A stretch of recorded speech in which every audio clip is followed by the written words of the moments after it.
امریکہ ایران جنگ بندی میں بڑا break through, field marshal Syed Asim Munir Iran کے سرکاری دورے پر روانہ ہو گئے۔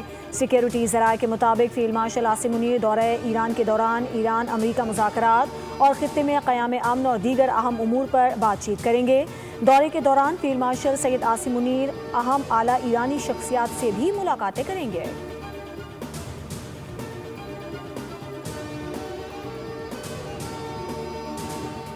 پاکستان ایران سے تنازع میں کلیدی ثالث ہے، فیلڈ مارشل عاصم منیر سے مسلسل رابطے میں ہیں۔ امریکی وزیر خارجہ مارکو روبیو نے ایران سے مذاکرات کے دوران پاکستانی قیادت سے تسلسل کے ساتھ رابطے کی تصدیق کر دی، کہا امید ہے ایران سے معاہدہ طے پا جائے گا، آبنہ ہرمز بھی کھل جائے گا، ایران اپنے جوہری عزائم کو ترک کر دے گا۔ تاہم انہوں نے یہ بھی کہا کہ امریکہ کے پاس متبادل منصوبہ بھی موجود ہے۔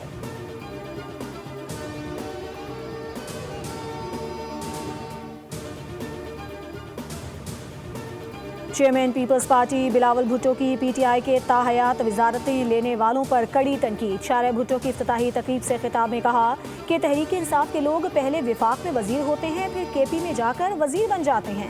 سندھ میں جتنی جمہوریت ہے کسی اور صوبے میں نہیں، صرف پیپلز پارٹی ہی مخالفین کی تنقید برداشت کر سکتی ہے۔ دیگر صوبوں میں کوئی اپوزیشن جماعت دکھائیں جو حکومت پر تنقید کرے۔ لاہور میں اپوزیشن ایسے پریس کانفرنس کر سکتی ہے جیسے سندھ میں کرتی ہے۔ شارع بھٹو شہید بے نظیر بھٹو کا منصوبہ تھا، کراچی شہر کی ترقی ہماری اولین ترجیح ہے، کراچی میں ایسا نظام بنائیں گے جو دیگر صوبوں کے لیے رول ماڈل ہوگا۔ ایران کو کسی صورت افزودہ یورینیم رکھنے کی اجازت نہیں دیں گے، اس وقت ہم ایران کے ساتھ مذاکرات کر رہے ہیں۔ امریکی صدر ڈونلڈ ٹرمپ نے کہا ہے کہ امریکہ سفارتی کوششوں کے ذریعے صورتحال کو بہتر بنانے کے لیے کام کر رہا ہے۔ امریکہ نے آہنی ناکہ بندی قائم کر رکھی ہے اور آبنہ ہرمز پر امریکہ کا کنٹرول موجود ہے۔ انہوں نے کہا کہ امریکہ آبنہ ہرمز پر کسی قسم کی ٹرانزٹ فیس نہیں چاہتا۔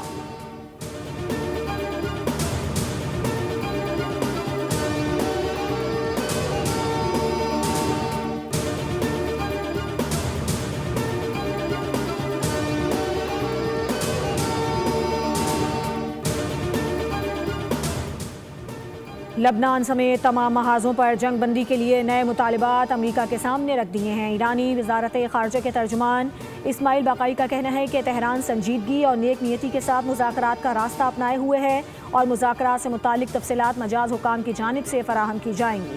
جوہری معاملات پر قیاس آرائیوں کا حقیقت سے کوئی تعلق نہیں۔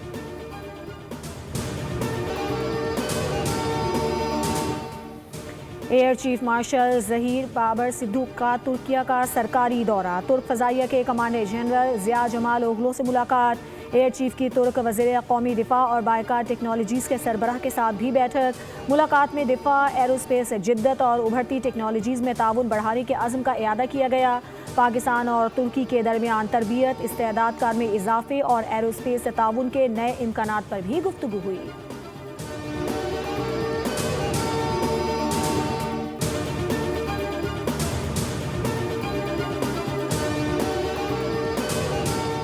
وزیر اعظم شہباز شریف سے قطر کے تعمیر گروپ کے بانی محمد حسین آل علی کی قیادت میں وفد کی ملاقات، سرمایہ کاری میں اضافے میں گہری دلچسپی کا اظہار۔ وزیر اعظم نے کہا کہ قطر پاکستان کا دیرینہ دوست ہے اور بیرونی سرمایہ کاری میں اضافے کے لیے ترجیحی اقدامات کیے جا رہے ہیں۔ سیاحت، ہوٹلنگ، ہاسپٹیلٹی اور ریل اسٹیٹ کے شعبوں میں سرمایہ کاری کی وسیع استعداد کو اجاگر کرتے ہوئے متعلقہ حکام کو سہولیات فراہم کرنے کی ہدایت دی۔ محمد حسین آل علی نے وزیر اعظم کی قیادت میں مثبت اقدامات کو سراہا۔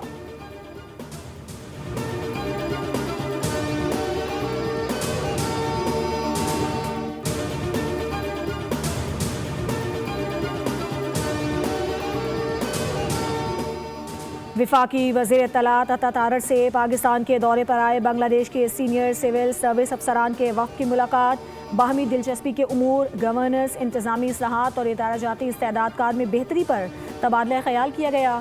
وزیر اعظم کے معاون خصوصی طارق فاطمی نے پاکستان اور بنگلہ دیش کے درمیان پیشہ ورانہ روابط اور ادارہ جاتی تعاون کے فروغ پر زور دیا۔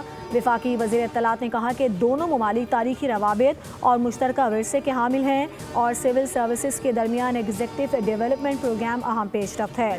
وفد نے پاکستان کے انتظامی ڈھانچے اور اصلاحاتی اقدامات میں گہری دلچسپی کا اظہار کیا اور ملاقات کو مثبت اور تعمیری قرار دیا۔